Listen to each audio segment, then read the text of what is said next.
when you have a dirty floor or a dirty couch, that drives you nuts until it's cleaned, you know? Like when you're looking out dirty windows, like, I don't know. It's like a certain part of self-respect. Not really, but like you take care of, you make your bed or keep your room clean because that's like where you go back to reset at night.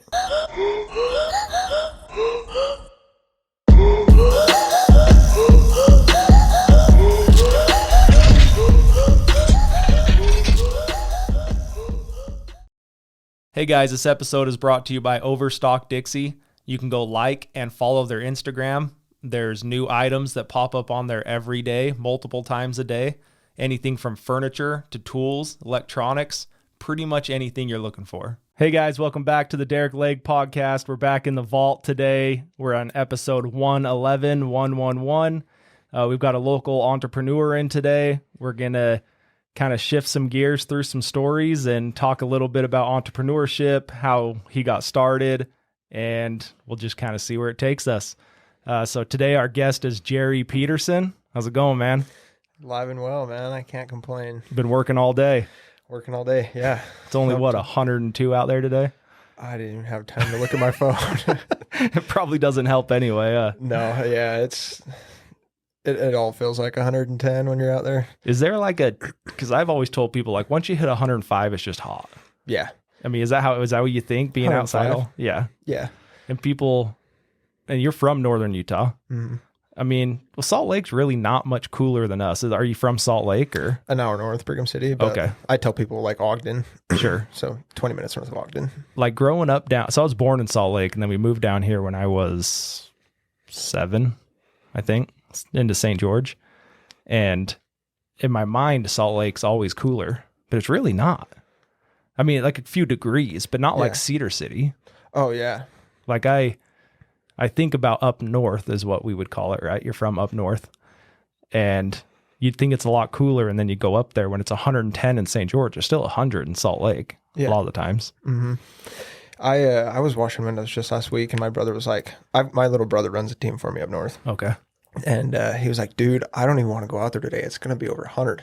I think it was going to be like 98 is what it was. I was like, dude, it's 113 down here. Like, don't even talk to me. Get out of here. Dude, it's been killer. Like, I swear every year I'm like, it wasn't this hot last year. That's so true. So we were talking before we jumped on. I've worked with the post office in Hurricane for over 15 years. And like every time I have to go back out and do it, and now I hire it out a lot. Recently, I've been out there last few months. I'm like, freak, man, it is hot. Like it's a lot different than sitting in my retail store in the AC. Yeah, it's brutal. I don't envy anyone that works outside down here. No. So tell us what you do now that we've kind of hinted that you work outside. Tell us what you own, what you do, and anything you want a backstory maybe, or just bring up, and then we'll dive in. Yeah, there's not much to it. I moved down here in March of 2021 just to start a window cleaning business. I'd been like a ski bum, fly fishing guide in Alaska for like the 3 previous years before. Well, let me back up. I graduated in 2018.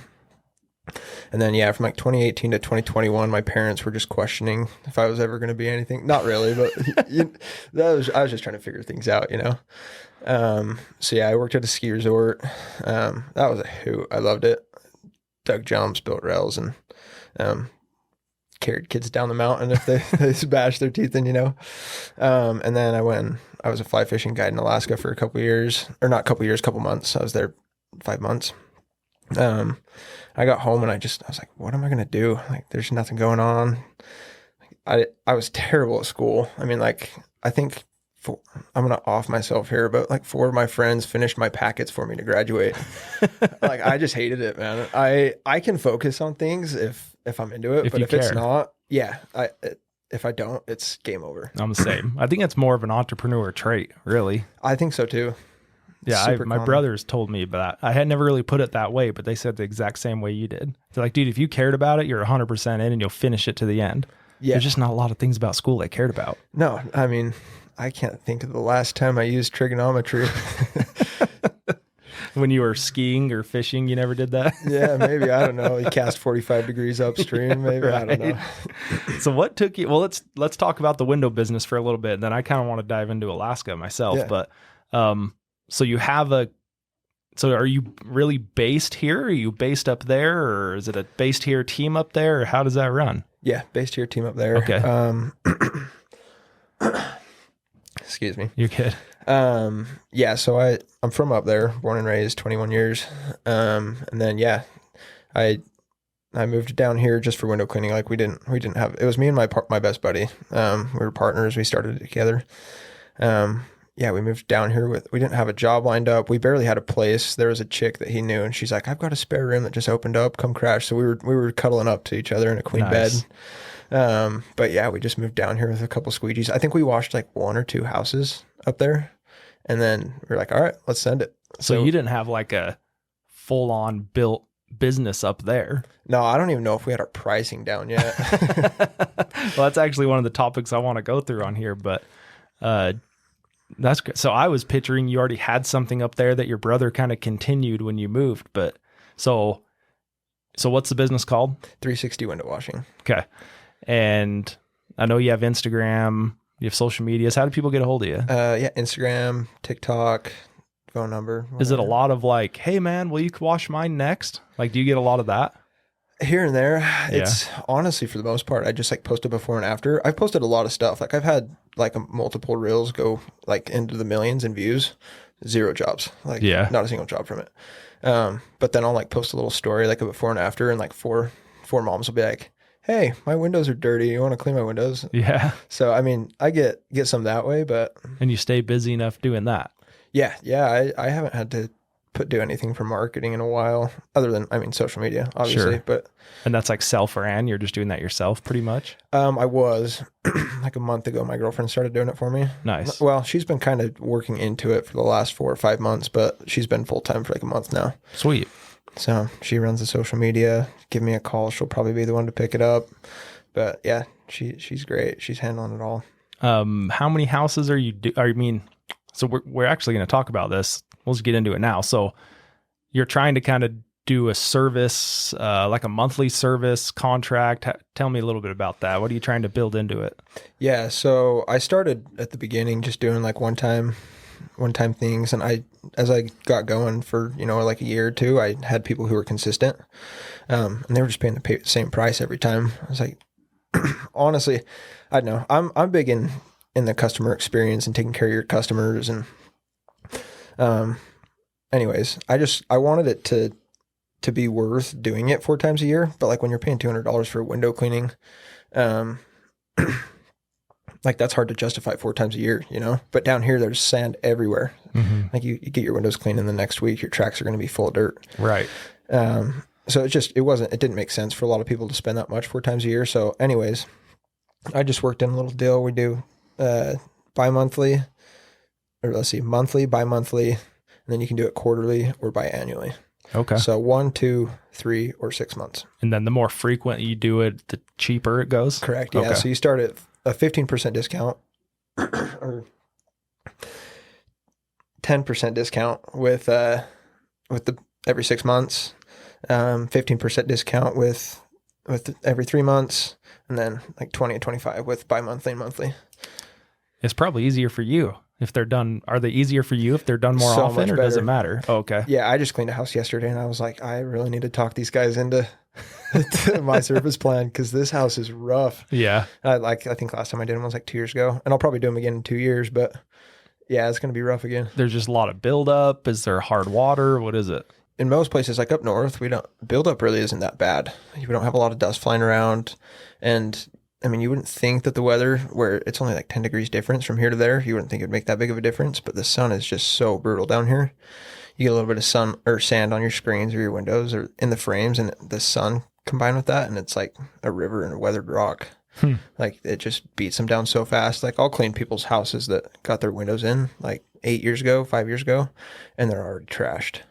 And a lot of that, I mean, I'm a window cleaner, so obviously I'm going to like say window cleaning's helpful, but it is crazy. Like actually, I advocate towards window cleaning a lot, just like the longevity of your windows. I think windows are like the 2nd or 3rd biggest home repair, like major home repair. I bet.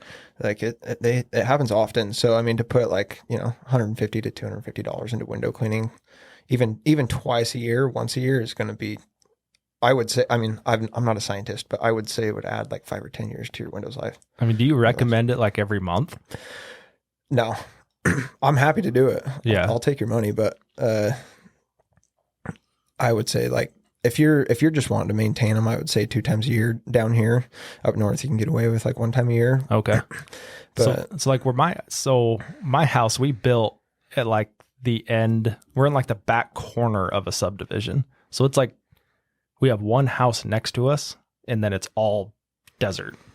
And so like we're probably worse though, how it would be 2 blocks over in the middle of the subdivision. Wouldn't you think? Yeah. And like anytime the wind comes in, we just get hammered. Like you can see it coming in through the desert and hammering my house. And then and we're elevated. And then you see like 2 blocks down off our back porch and like the trees are barely moving. Yeah. And I'm like, we're up here playing baseball. Yeah, like we're up here just taking the wind for the whole neighborhood.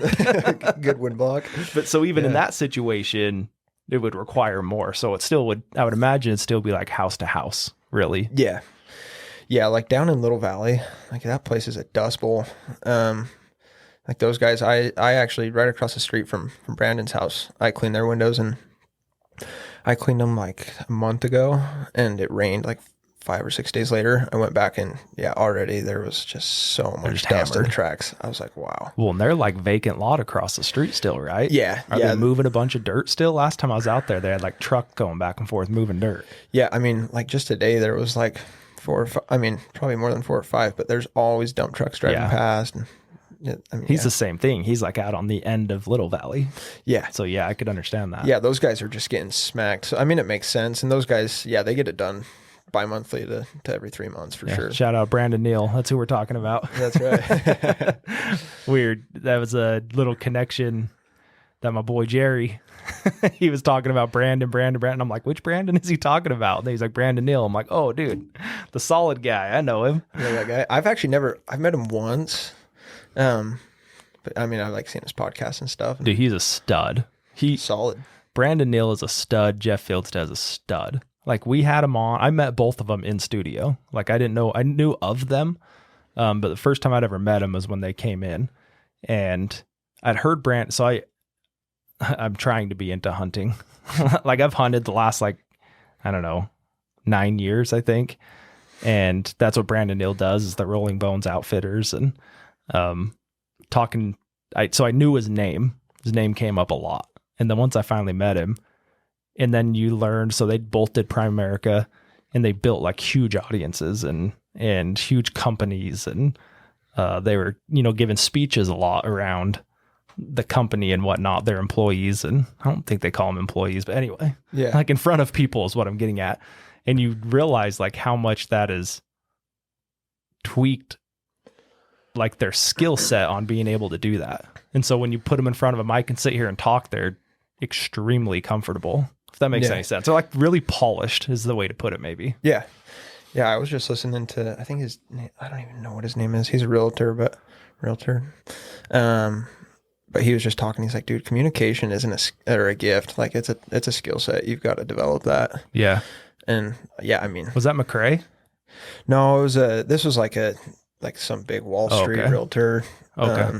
We just had a Spotify their podcast. network is mine. Oh, I thought you were talking about on Brandon's.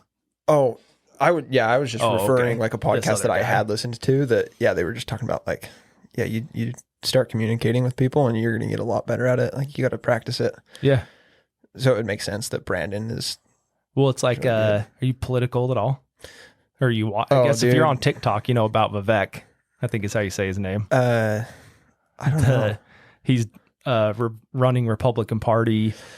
I think he's Indian. Yeah. And big smile, right? Mm-hmm. And he's only like 36 or 38. Like he's not very old. And the way he speaks is ridiculous. Well, then you realize like he's founded billion-dollar companies. So you think of how many times that dude's had to be up in front of people talking. So it makes sense that he can just roll with the punches and come up with things and that he's super comfortable doing it. Yeah. Well, when we started doing this, I still get nervous before we start every one of these. And everyone's like, man, you're so much better episode 100 than you were one. And I'm like, well, I freaking hope so. Like, I hope I'm getting better at this, Yeah, right? God forbid. Anyway, dude, you get me sidetracked, man. Let's jump back into Windows. So what does it include when you go clean someone? Is it just inside, outside squeegeeing? Are you cleaning tracks? Do you do insides? What does all that include? Yeah, if it's glass, we'll clean it. Mirrors, whatever. But yeah, most cleanings I recommend to people like exterior as many times as you want, but at least 2 times a year, and then interior as you feel. If you want to wipe it down, that's fine, but you got to take care of the outside or else the dirt's going to get the best of you. But yeah, we'll do typically exterior, and then we do frames, tracks, and sills. It's all included with the cleaning. For our quarterly customers, so 3 months or more often, we throw in free screen cleaning. If not, then it's 5 free screens and then $3 per screen. How important is it to have a screen on your window? I hate them. Yeah. I'm not going to have screens on my windows. No chance. Dude, it's funny. So we built our house. We moved in 2020, like January 2nd, 2021. And they just put all of our screens, they just stacked them up in the basement, like through the building process. And then I think we have like 2 screens on our whole house. And like they're still just stacked up downstairs. Keep it that way. So I was like, wait, maybe it's important to have those, because I've never, like I said, I can't think of any of them upstairs that have screens. Yeah. I mean, if you're opening your windows a lot, that would make sense, but most people don't open their windows. Dude. Yeah. Down here, you can only open your windows 2 months out of the year, so why have them? But I don't know that there's really any beneficial value to them other than, I mean, just keep bugs out when the windows are open, right? Yeah, I mean, that's about it. And then tracks, dude, on the house that we sold when we built this house, I bet it went 10 years without having tracks cleaned, if not at least 5 that I was there. And like there was like literal mud like in the tracks. Is that important? Do you need to have those cleaned? Is it more of just a wear when you're opening and closing them? Yeah, I think the worst part about getting dirt in the tracks is that it eventually works its way into like right there on that little trim piece on the edge of the glass, and then it works in and it'll end up, I mean, like I was saying, it's just like what is it?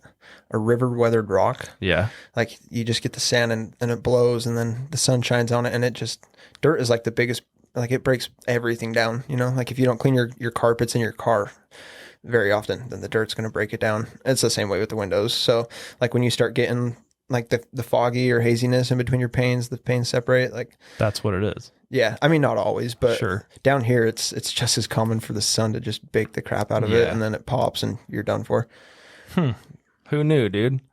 Yeah.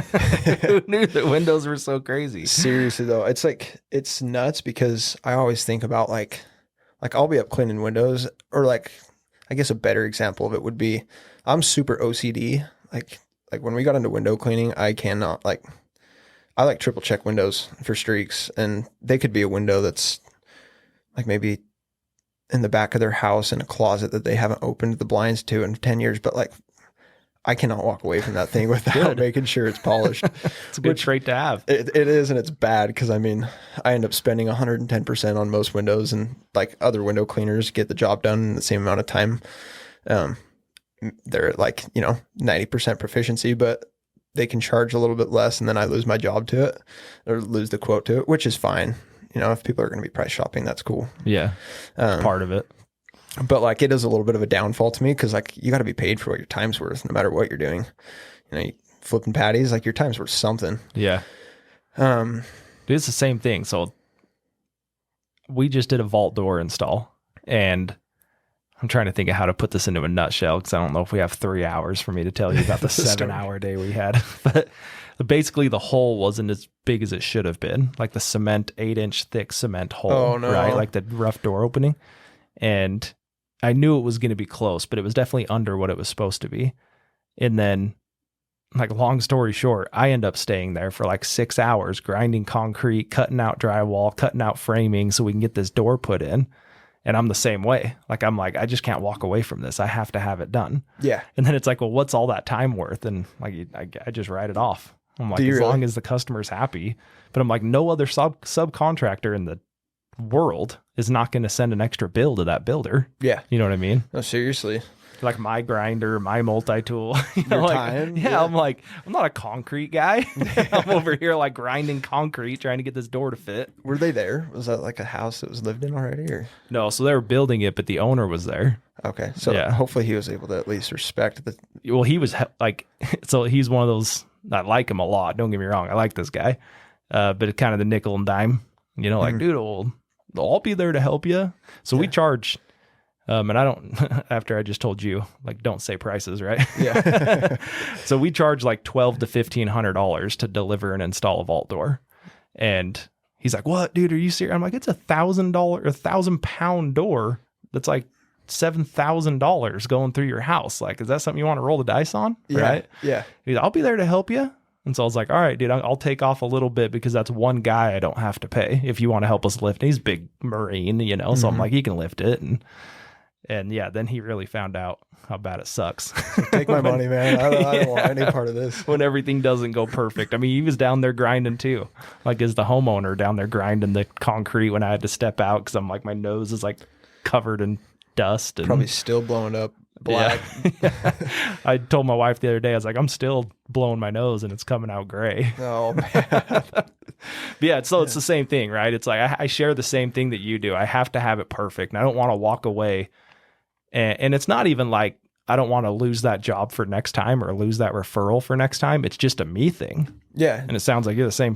Like, I don't know if it's a problem, but same thing. Yeah. I mean, it's probably a downfall, but it's one I'm willing to take just because, a happy customer. I was telling you, like, I don't know if that was when we were rolling or not, but it's just like out of respect for the customer. Like, I don't ever want to be convinced of, what's the word? Like you show up to their house, give them a price, and then you show up later and you're like, oh, actually it's going to be $1,000 more. Yeah. I can't remember what they call that, but, like I think there's such an importance when you're in a service-based business or when you're providing value to somebody that like they have a really good experience, especially in today's industry or today's world. Yeah. Everybody wants a good experience. You know, I mean, we sit here on TikTok and Instagram and scroll all day just so you can feel good. Like that's all you're chasing. And your dopamine hits. Exactly. Yeah. Everybody wants a good experience. So if you can provide them that through your service business, they're going to be your salesman. Like you're not going to have to do anything. I haven't had to do marketing in 2 years because like you don't add $15, like it's cool, like whatever. I mean, in your industry, it's probably a lot more, but in window cleaning, you know, it's not much. You're like, that doesn't change your life, but it makes their opinion of you a lot more positive. Exactly. Yeah. You get them on your side. And then, they're your salesman. They take care of you.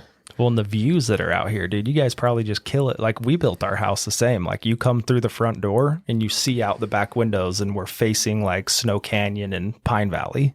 Yeah. And so like the views out here, I mean, my wife gets a little crazy about the windows.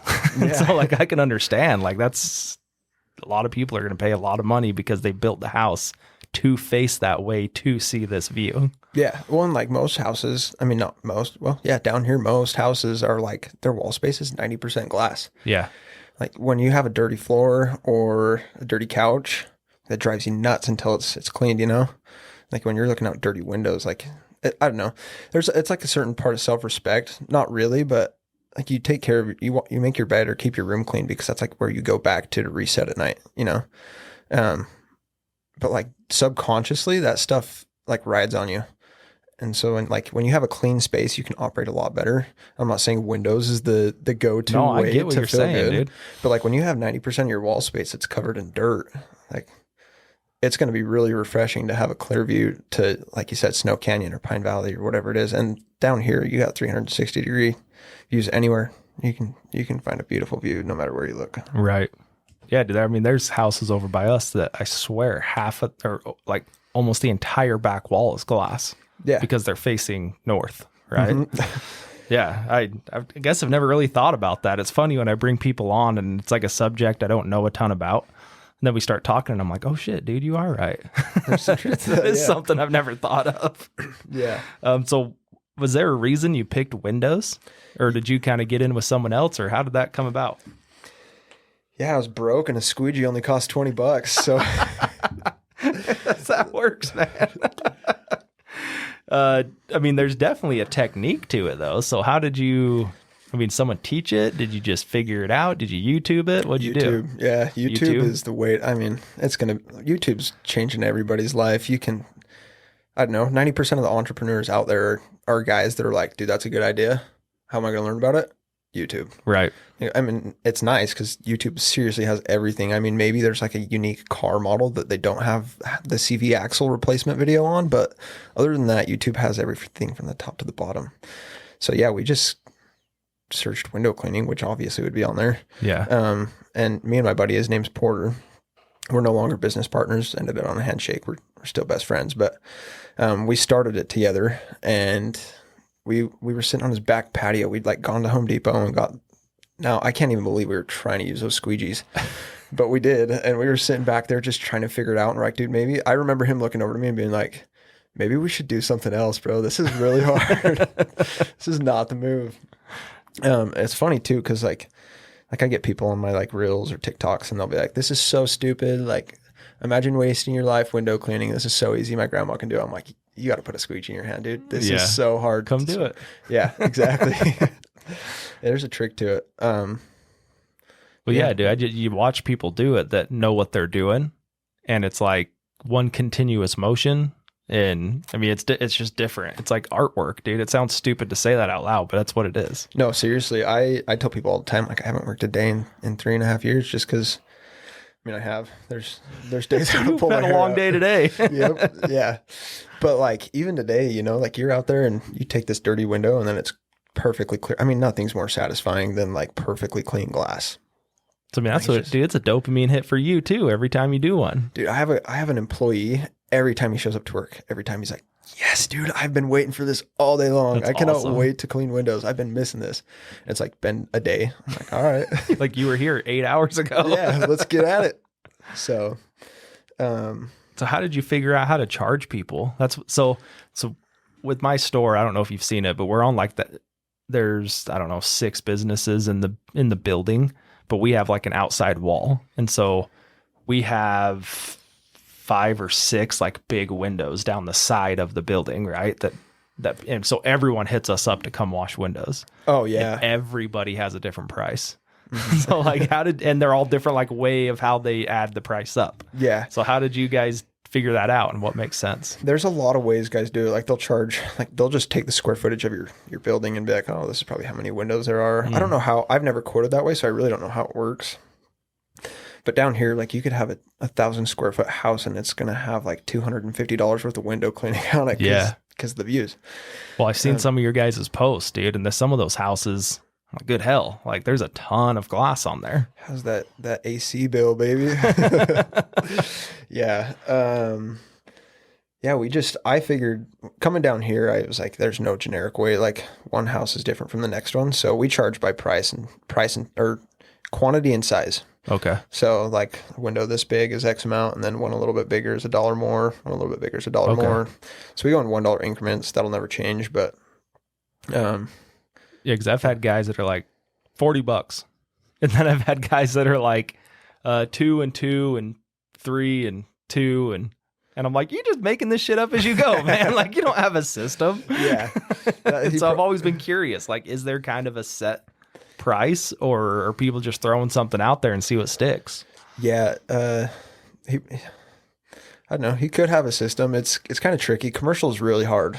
If you're quoting commercial buildings, the pricing varies a lot, especially because, like you said, a million guys are into it. Like when you start a window cleaning company, the easiest thing to do is to go to businesses, because the chances are that's going to be like sub $60. Like you're not going to spend more than $60, maybe honestly $100 on bigger stores, but like just a typical storefront is going to be like $20 on average. And you can go in there and it takes you like, there's really good margins in window cleaning. Sure. So you can afford to nickel and dime people, like drop it clear down. So when you're first getting into it, obviously you want all the business you can get. So there's guys, they call them bucket bobs. They go get a bucket and a squeegee and they just start running business to business and they just undercut everybody. Like it's just, and I had problems with that actually, like last year. I had some commercial units, and their commercial's a lot cheaper because most of the time it's more often. You got a business, you want to keep it looking nice and clean. Yeah.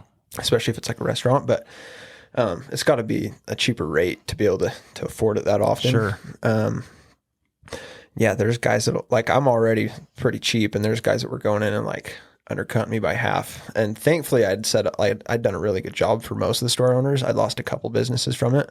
But all the other ones were like, hey man, these guys in purple shirts came in this week and like they offered to do it for half the price you're at. Like, why should I stick with you? I'm like, great. Honestly, I can't give you a great reason if they do a good job. Cause Right.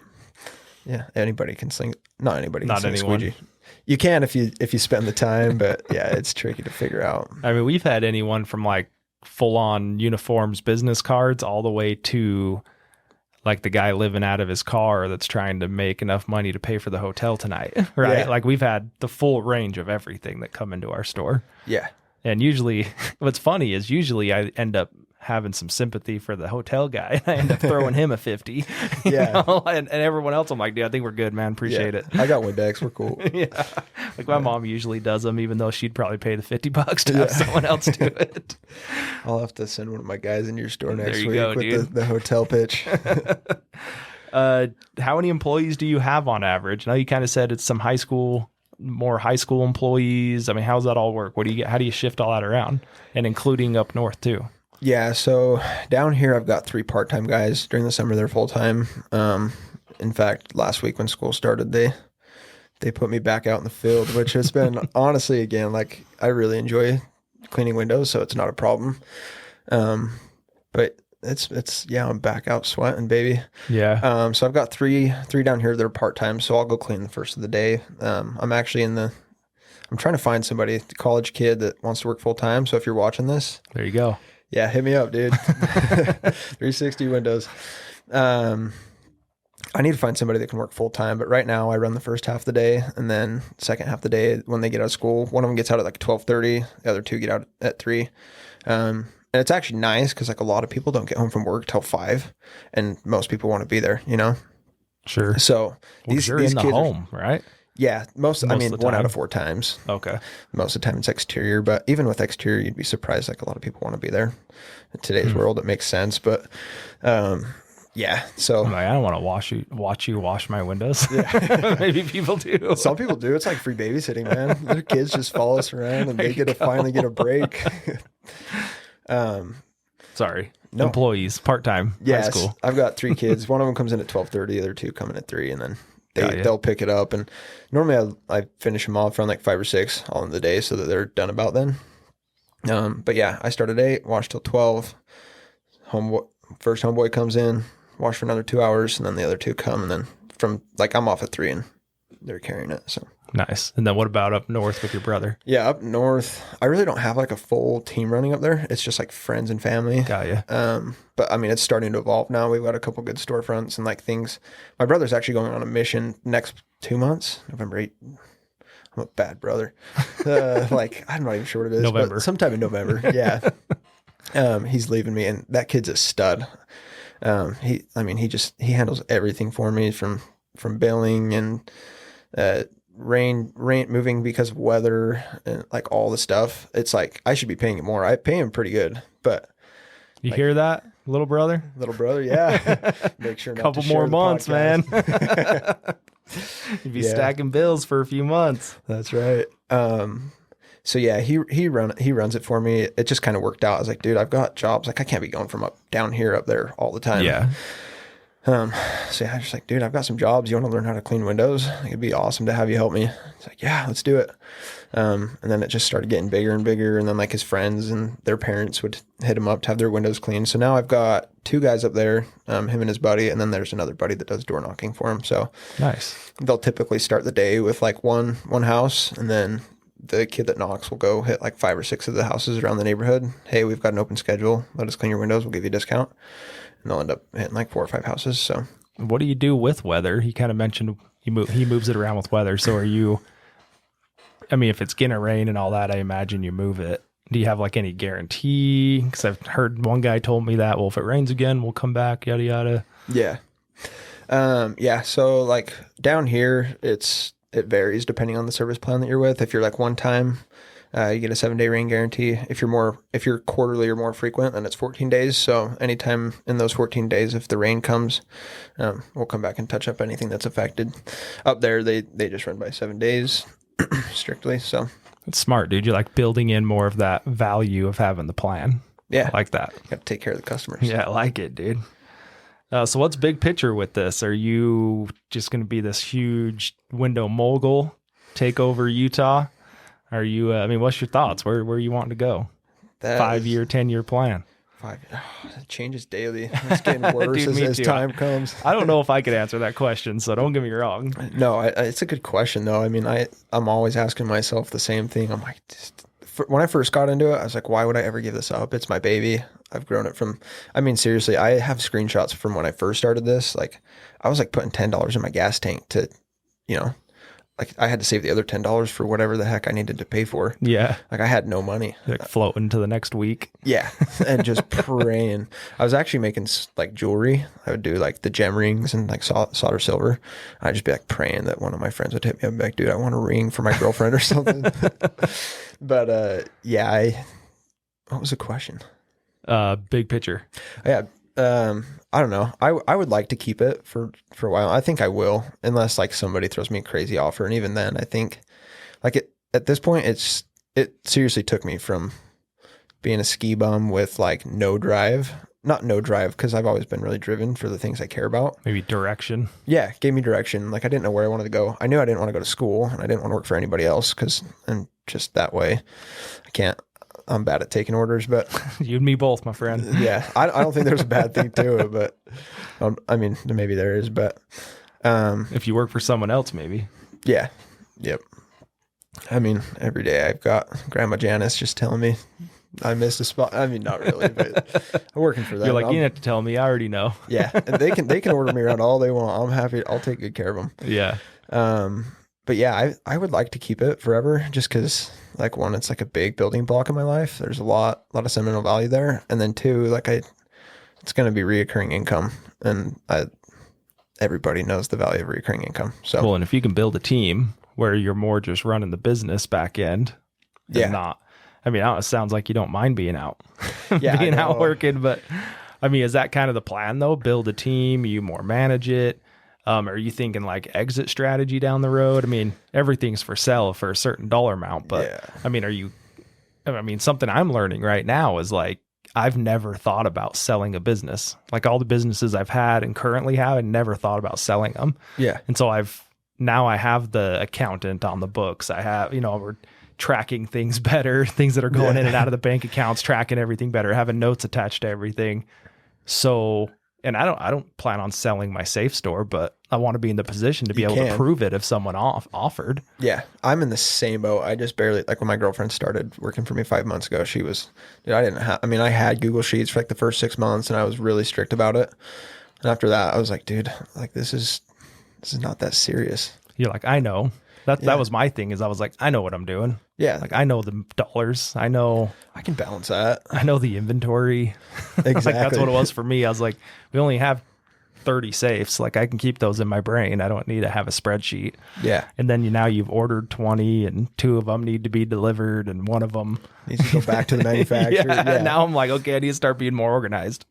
Yeah. I'm in the same boat. I don't ever plan on exiting. I honestly will probably hate myself if I sell it. Like I'll probably sell it and then I'll be like, dude, what was I thinking? Not if you're on a yacht somewhere. Yeah. That's the thing. I would sell it if it allowed me to get into something that was providing more value to me. But yeah, like I was saying, just the sentimental value. I don't know if I can ever, like, that's my baby. I would honestly rather just grind it out to afford to start something else up rather than take the money from it, just because one, the one thing I have is hard work. I'm not like trying to be conceited, but like I'm willing to grind it out. And I think that shows. It's not conceited. Well, thank you. Everything you're talking, the proof's there. It's been a couple years, but the proof's there. Yeah. Yeah. I'm willing to work. So like, that's fine with me. I'd rather just go at it. But I've started to track my numbers, because I'm like, if I ever do want to sell this, I'll get like 4 cents from it because I have a squeegee in the back of my truck. Like that's all I've got to show for it. Well, I had a guy kind of bring it up to me once, and I'm like, dude, I am not in the position to value this business. Like I can show you that we did 600K last year. I can probably justify that we made X amount, but like to prove that to you with actual books, like good luck. Yeah, you know, there's nothing there. Yeah, I mean, that was a couple years ago, but now it's like we're starting to gain that traction. Yeah. So that's why I brought it up, because I'm like, dude, I'm going through it right now too. Yeah. Yeah, I'll probably stick with it as long as I can. I love it. Love it. I love window cleaning. I think it's really good industry to be in. Don't get into window cleaning if you're watching that. Just kidding. The window cleaning's great, honestly. Like, I know a lot of people hate their competitors, or that, you know, you don't want competitors, but like there's enough work out there for everybody. Sure. Just, and provide enough value. Like the guys that are meant to stay will stay, and the ones that aren't won't. Well, when I was doing holsters, we did custom holsters, and me and a buddy started it in my basement. Like, I didn't even know if it was a business. Like, it was kind of more of a hobby at first. And then I was like, dude, we could sell these. And then I bought one from someone else, and I'm like, well, shit, dude, ours are as good as this, you know? And it kind of just went that route. And one, like you were saying, that's what it is to me. Like, I've been known for a decade as the holster guy, you know, like the guy with the holster guy with the beard. Like, that's what everyone knew me as. And now I'm like starting to fade off of it, because like a lot of it's a time thing and a bandwidth thing for me. Basically what it comes down to is like, I can be in my store and put all that effort in my store, and we actually build the safes in the back of the, or build the holsters in the back of the safe store. So like, it is there also, but I can sell one safe, and that justifies selling 20 holsters. Yeah. So like, I'm like, I can just get more money return. What am I trying to say? I can make more money in a less amount of time doing safes than holsters. Yeah. And it like kills me, dude. It's like a dagger, because I'm like, people will still come into the store. Hey man, need a holster for this gun. Da, da, da, da, da. And I'm like, yeah, dude, we're not really doing custom stuff anymore. And it like kills me to say that. Yeah. I mean, when I started, it was like, I would meet you in Walmart parking lot and pick up your gun and take it home and build a custom holster around it. And that night I'd call you and we'd go meet at Hart's parking lot and I'd give it back to you. You know, it was like, that was the turnaround I did. Yeah. Like, that's how I was known forever. Leather, or what were you doing? Kydex, like that thermoplastic. How do you, I'm guessing just like a sheet, and then you heat press it, and then exactly. Cool. And then you trim it all up and buff it and belt loops. And do you have to have like a certain press for that, or just like the Harbor Freight heat gun and a little bit of hand strength? It's a little different than that. So when we started, it was like heat gun. Well, this is funny, and people that see like my setup still laugh, and it kind of makes me smile. But we bought like a $20 like toaster oven, and then we had like a temp gun, and then we built a press. So we bought foam, and we bought the wrong foam, but we bought foam, and then we just built like a 2x4 press. And I just went to like in my backyard and took a 2x4 and cut it up and screwed it together. And right. Just to make sure this thing that's even a thing someone can do at their house. Yeah. And then we got a metal press. So it's like a 1/4-inch metal with foam. And then we bought the right foam. But dude, to this day, I've got that $20 freaking toaster oven still. And a lot of people went to like vacuum forming. So I'll actually get like a t-shirt heat press, where they're like that's how these shirts were made that I have on. They just print this logo out, and then they heat press it into the shirt. Okay. So that's what people will use. They'll put that material in the heat press, and then it takes it to like the perfect temperature in, 10 seconds, 20 seconds, whatever it is. And like, I just never went that route. And then they go to the vacuum forming table. That's like this little membrane that sets over the material, and they hit like a vacuum pump, like you would vacuum out like your car AC. Like, it's literally like a Harbor Freight vacuum pump that they rig up to these tables, and they hit it and it just sucks all the air out. And so it takes it to that perfect form. So that's how a lot of people do it now. Hell, dude, now they have like CNC machines and all this crazy stuff. Oh, yeah. And like, I'm still over there with my $20 toaster oven. 2x4s, game on. Right. And so but the thing that allowed us to do is like, I can still do your gun in that press. Like, when you go to the vacuum table, to my knowledge, like, there's no way to do it on a gun. And we're building stuff right off your gun, so I know it fits. Yeah. See, look at me, dude. I'm still talking like I do it every day. Yeah, that's cool. I like it. It's got some passion in it. And it's funny, man, because like I tell this to people that come in and talk like you do about your business. Like, you're passionate about windows. I love it. Like, dude, I don't give two shits about holsters. Like it was just something I did that I made money and I just kept doing it, How about it? And I ended up having to learn all the tricks and everything because I was doing it every day. And then even safes, like I like the retail store part.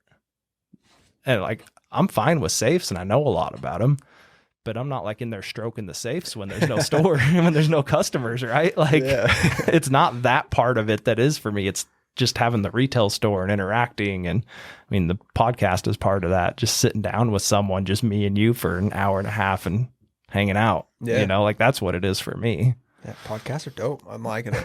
This is sweet. But it's like, I get jealous, dude, of people like you that just have this passion for what they're doing. And I'm like, that ain't me, dude. I just like money. And like, I make money doing it. Are you passionate about money? Can you be passionate about money? That's the question, dude. I talk to everyone about that. They're like, you got to have this one thing you love and you're all in. And I'm like, I don't know. When I sell a safe, I make $1,000. Yeah. That's what I like about it. Yeah. Dude, I want to talk fly fishing. I want to talk Alaska. Maybe we'll round it out with that if you're good with that. Yeah. How'd you get into that? Have you always been fishing? I mean, fly fishing is an art. It is. Maybe tell me about it. Talk about it a little bit. I've never fly fished. So if you were explaining it to me on what you did and how you did it, run with it. Yeah. So I was working at the ski resort and I had a buddy that was working there, and he's like, dude, I just met a kid that has a plug to get us in in Alaska for fly fishing. I was like, no way, bro. I'm not fit to be a fly fishing guide. There's no way I can be a fly fishing guide. He's like, no, like we could do it. So anyways, we just rolled with it. I'd never met the guy. Like I sent him an email. I was like, hey, here's my resume. I've had this much experience in fly fishing. He's like, great, come up. He like gave me we were in Sitka. Okay. Just gave me the address and told me to get there. However, you can only get there plane or boat. So me and my buddy just put it together and we're like, all right, let's buy a ferry ticket. So we drove all the way up through, the United States, through Canada, and then hopped on a ferry. There? Yeah. 32 hours, dude. Coming home, I did 19 straight, like running off of Sour Patch Kids and rock stars. And it was like I became a man that night. Not really, but you know what I'm saying. You and your buddy became a man. Oh no, he was sleeping, dude. He was 12 sheets to the wind. But yeah, we just went up there and we just got at it. They honestly minimal training. It was just like they took us out on a tour, just like a company tour. Like, hey, here's. It wasn't even fly fishing. It was like deep sea fishing that we weren't going to be doing.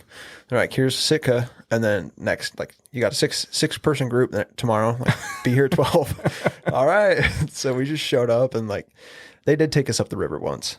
But other than that, like they give you a bag, some flies, and we just started going at it. That's it. Yeah. I learned a lot that summer, like about fly fishing, about myself. About bears. Bears, holy shit, dude. I bet. Yeah, there was one night we were coming down. It was called Sawmill Creek in Sitka, and the bottom of the canyon's a sawmill. The top of the canyon's like 6 miles up, but like it's like Lake Powell. Like you've got 60-foot cliffs up both sides, and then like the bottom of the river is like maybe 20 feet wide. Anyways, so we're up there fishing, me and my buddy, and we never carried bear spray with us in this creek because the bottom is like, you got a sawmill running. No bears are going to come trotting through there. Sure. And the top's 6 miles up, and like seriously, there's the river that's 20 feet wide, and then there's 5 feet of bank on each side. It's like there's not much for the bears to be in there for except for the fish, but they're not going to come down 5 miles for that. You think, yeah. Turns out. So yeah, we'd never carried bear spray, and honestly, it was probably a little naive of us. Just we had been there for a while, but like Sitka has, I think the stat was like 1.3 bears per square mile. They're ABC bears, so they're a mix of the Kodiak and a polar bear. So they're huge. Really? Like females on average are like 1,200, and I think males are 900. And they're mixed with a polar bear, which those guys just kill for sport. So like they're just a crazy bear. Jeez. There's no big game on that island except for Sitka black-tailed deer that like breed like rabbits. It's just the only thing keeping them alive. Other than that, like no moose, no elk. There was a few goats here and there, but other than that, like the bears had wiped out everything. So yeah, we were hiking down the river. We were up fishing.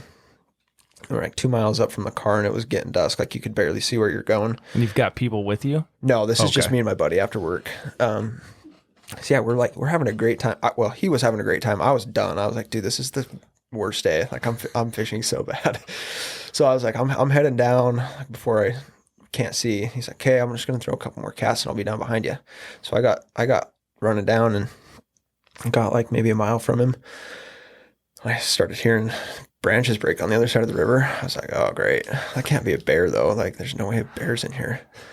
And then like I heard this big old cannonball. Like the bear had done like a triple back dive into the river right next to me. And like I looked in the river and sure enough, there's like this big black object. It was dark enough. Like all I could see was a figure.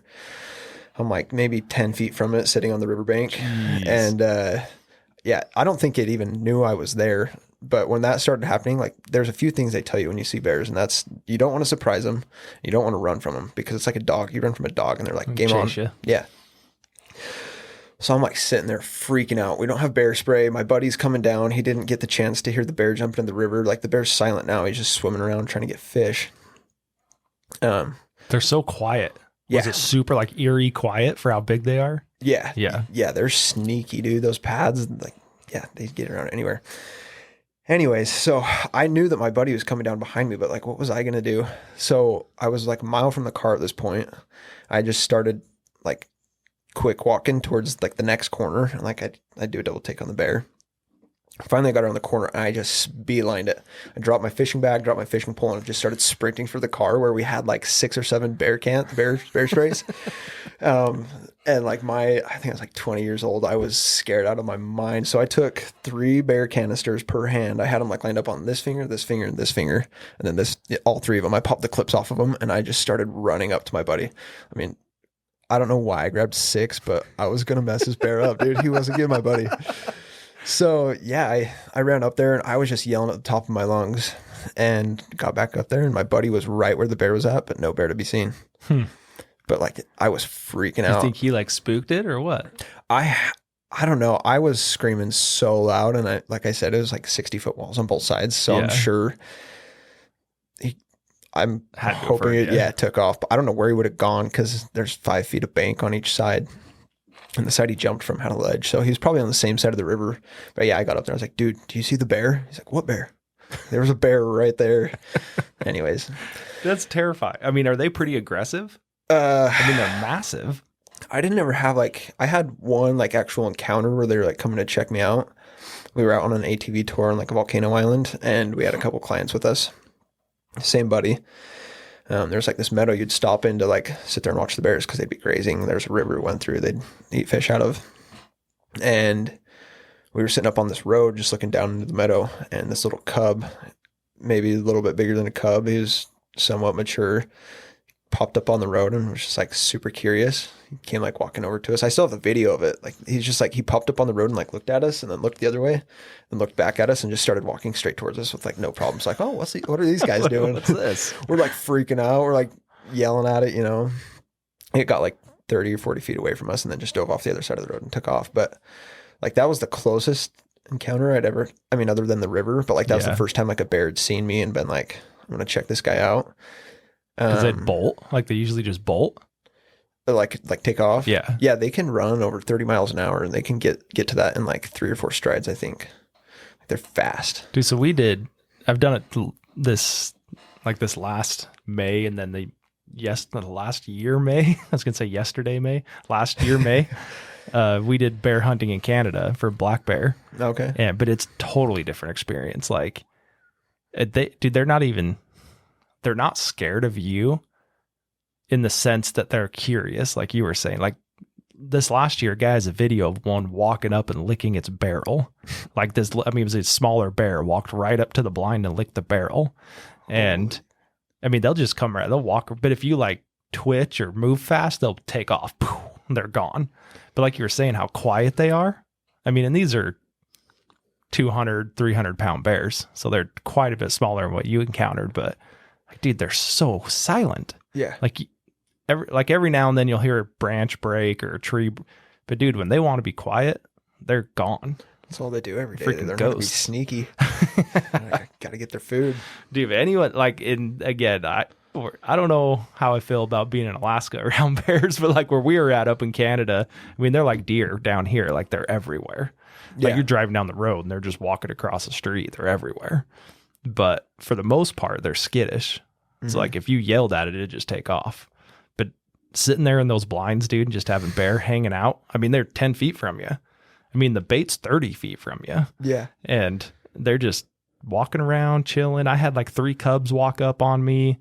Dude, it's the coolest thing ever. They're just sniffing. Yeah, dude, but it's weird because they're just like big, like what I saw. Again, it's different from what you saw, but like they're just big dogs. Yeah. These big dogs walking around.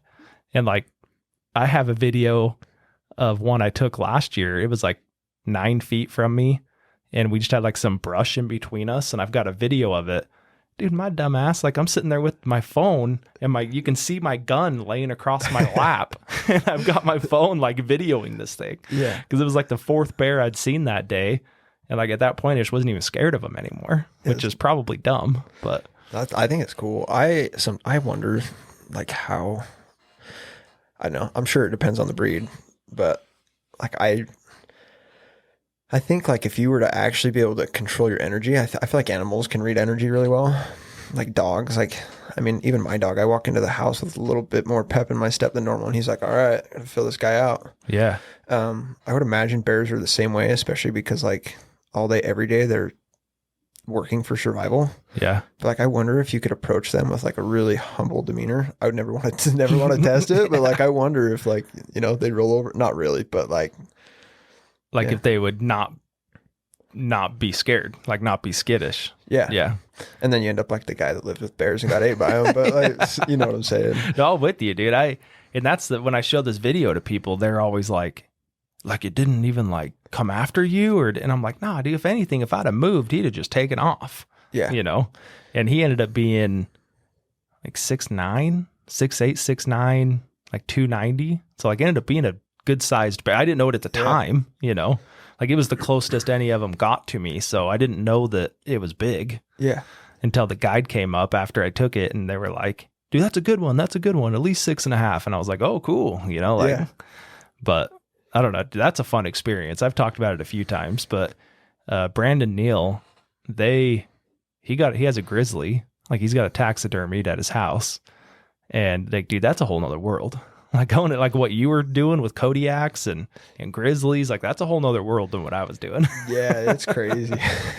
So I mean that's a dream for me, dude. I don't know if I'd ever want to live in Alaska, but there's a lot of hunting trips and guided trips up there that I'm super interested in going and hitting up the next 10 years. Yeah, you ought to just buy a little piece of property up there to become a resident, because if you're a resident, you get the wild card. You can basically do anything you want. Dude, do you know that the Indians and like the Native American Indians in Canada, they can do whatever the hell they want. Oh yeah. All these go like kill a moose whenever they want. They, like we went fishing. We had a fishing guide we went fishing with up there, and I guess it was the time before I went, but we went the same guide the next year. He was just keeping everything. And for us, it was like, if you caught a walleye, it had to be 17 to 19 inches. Yeah. So you had 2 inches. And like, if it was bigger or smaller, you had to throw back. Toss it. Yeah. And that dude's like, oh, 15 inches? Throw it in my cooler. You know, he's like, I can keep it. I'm Indian. Oh, that's I'm just like, who freaking knew, man? Yeah. In Sitka, there's sea otters everywhere. Oh, yeah? Like they just get in like little pods. And just like sit there and float on their backs. It's like the cutest little thing. But you can like just take your boat out, and if you're a Native American, you can't kill them if you're, you know, just your everyday white guy. But if you're Native American, you can go out there. If you're a privileged white guy. Yeah, if can't you do got anything with the white privilege card, you're not privileged. You don't get to do any of that Not with stuff. the otters. No. But yeah, they'll just sit there, and like the Native Americans, it's actually, I'm jealous of them. They can go out there with the boats, and like from wherever they want, you can just pop them, like pull your gun out and just start as many as you want. But when you take those things back, they have to skin them and they have to alter them in some way, but then they can sell them for like $400 a foot. Holy cow. A queen size sea otter comforter. Guess how much that runs? How much? $30,000. $30,000? $30,000 at a fur gallery. and they're out there just freaking scooping them up. Oh yeah. Yeah. So when I lived in a warehouse, and like they were framed out. The warehouse was framed out for different apartments. We had a guy, his name was Wayne. He was a Native American, and he would come back every day with like 7 sea otters. He'd just go out in the boat and, find one of the 3,000 pods that was out there, pop a couple of them, bring them back. And then he's selling like 7 pelts that are $4 feet a piece for $100 a foot. So Holy cow. like off the counter or out of the ocean, it's $100 a foot. But then after that, it's like a fur gallery sells them at a lot more than that. They have like 2 million hairs or a million hairs per square inch. So you're doing what, like $3,000 a day? Yeah. Jeez. Yeah, that guy was just, and it was a cool thing too, because he would like skin them, and then the carcass was worth nothing, so he'd throw it out in our backyard.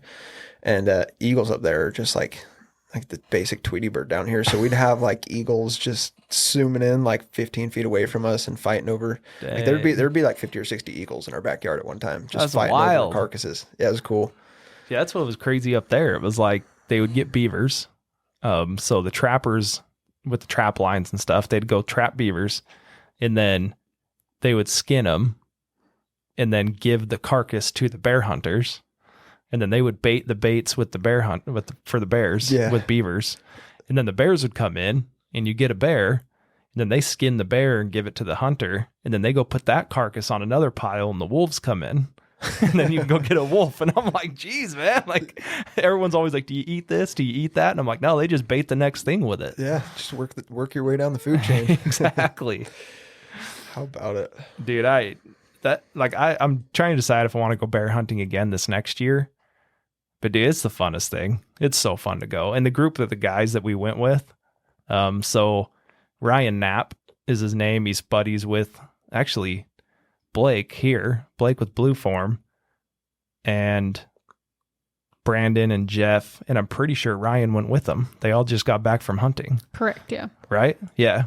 Dude, Ryan's a stud. So he sets up that bear hunt that we have gone on the last 2 years. That's it's sweet. so fun. He goes like every year. And they didn't even go to hunt, dude. He just goes have a good time with everyone. Yeah. That's what I love. Like, he knows the guides by now. He's gone like 10 years in a row. Yeah. But I don't know. I mean, does that stuff interest you? I mean, being up in there, Alaska, you want to go hunt and do all that stuff too? Yeah, I think it'd be a party. I would love it. I'd like to have some property in Alaska at some point. If for nothing else, the rights you get as being a citizen up there or a resident. I mean, does that have to be your primary resident though? I think so. Yeah. Yeah, 12 months is what they require.